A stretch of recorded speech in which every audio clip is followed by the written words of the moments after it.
আমডাঙ্গায় তারাবেড়িয়া গ্রাম পঞ্চায়েতের কুমারদুনে রক্তদান শিবির মঞ্চে এসে পানিরহাটি বিধায়ক নির্মল ঘোষ আমডাঙ্গা প্রশাসনকে নিয়ে আবার একবার নিশানা করলেন। আমি শুনেছি অনেক রকম প্রশাসনিক অত্যাচার চলছে, আমি সমস্ত বিষয়ে অবগত আছি। আমরা ওপর মহলে কথা বলবো যাতে প্রশাসনিক অত্যাচারটা বন্ধ হয়। যেখানে বলার আমরা বলছি। আমরা দীর্ঘ বিশ্বাস বাংলার মুখ্যমন্ত্রী সব প্রধান উপপ্রধান বিধায়ক পঞ্চায়েত সমিতির সভাপতি সকলকে অপমান করছে। আমরা সেটা তুলেছি ওপরওয়ালা নেতাদের কাছে। একমাত্র ভরসা মমতাই জনতা, তার একমাত্র ভরসা মমতা। কিচ্ছু হবে না, মমতা আছে, সব ঠিক করে দেবে। মমতা ছাড়া রক্ষা করতে কেউ পারবে না। এই বিষয়ে আমডাঙ্গার বিধায়ক রফিকুল রহমান বলেন, মুখ খুলব না, যা বলার দিদিকেই বলেছি, দিদি যা করার করবে। এরপরেই আমডাঙ্গা পঞ্চায়েত সমিতির খাদ্যের কর্মদক্ষ নূর ইসলাম প্রকাশ্যে আমডাঙ্গা আইসির বিরুদ্ধে ক্ষোভে ফেটে পড়লেন। বললেন উনি তো কারোর কথাই শোনেন না, যে ডিসিপ্লিনটাই মানতে চায় না, নিজেই বড় মনে করে নিজেকে। আমি শুনছি এখানে যে অনেক রকম প্রশাসনিক অত্যাচার চলছে, আমি সমস্ত বিষয়ে অবগত আছি। আমরা ওপর মহলে কথা বলবো যাতে প্রশাসনিক অত্যাচারটা বন্ধ হয়।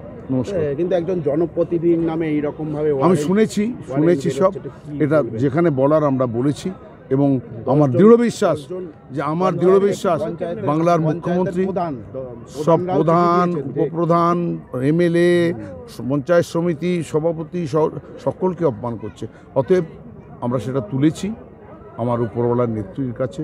একমাত্র ভরসা মমতাই জনতা, জনতার একমাত্র ভরসা মমতা। দলের ইমপ্রেশনটাও তো খারাপ, কিচ্ছু হবে না, মমতা আছে, সব ঠিক করে দেবে। একদম দলীয়ভাবে আমরা করছি সব, মমতা ছাড়া কেউ পারবে না রক্ষা করতে। মমতার সঙ্গে থেকে বিরোধিতা করে, আইসির বিরোধিতা করে চিঠি গেছে আপনাদের উচ্চ নেতৃত্বের কাছেও গেছে, এসপির কাছেও গেছে। কেন এই ব্যাপারটা হলো? শোনেন, কি ব্যাপারটা হলো ওই নিয়ে মুখ খবর না, দিদিকে বলেছে, দিদি যা করার করবে। কি বলবেন, সমস্যাটা কি সমাধান হবে? দিদিকে বলা হয়েছে, দেখা যাক কি হয়। ঠিক আছে। হ্যাঁ, উনি তো কারুর কথা শুনে না, নিজেকে অল ইন অল ভাবে। মানে ফৌজের যে বা পুলিশের যেটা ডিসিপ্লিন, সেই ডিসিপ্লিনটাই মানতে চায় না, নিজেই বড় মনে করে। আর ওনার আগে কেউ কোনো বক্তব্য রাখতেও চায় না বা রাখতেও দেয় না, যা কিছু উনিই বলে। সেক্ষেত্রে প্রধানরা বলছেন যে ওনাদের বিভিন্ন সমস্যা নিয়ে যখন যায় তখন কোনো রকম সেগুলো শোনা হয় না, কিন্তু সমস্যা হয়ে যাবে। সমস্যা তো পুরো প্রধান যারা দলগত ব্যাপারে আছে তাদের বা পাবলিকের তো প্রচুর সমস্যা। উনি শুনলাম একটা মহিলাকেও মারধর করেছে এবং তাকে ধমকিও দিয়েছে, তার কেস উইথড্র করার জন্য উনি অনেক কিছু করেছে। কি চাইছেন? আমরা চাইছি এইরকম আইসি যেন কোনো জায়গায় গিয়ে আইসির চান্স না পায়, যে কোনো অন্য ডিউটি পায়, যেন এইরকম মানুষ সেবার ডিউটি না করে, যে কোনো গার্ডে বা যে কোনো গোডাউনে ডিউটি পায়। যেটা প্রধানরাও সব দাবি করেছেন, সব প্রধান, সব কর্মদক্ষ, সব আপনারা দাবি, সব আমরা দাবি করছি। কোথায় কোথায় চিঠি দিয়েছেন? আমরা এসপিকেও চিঠি দিয়েছি, কাল দিদিকেও চিঠি দিয়েছে।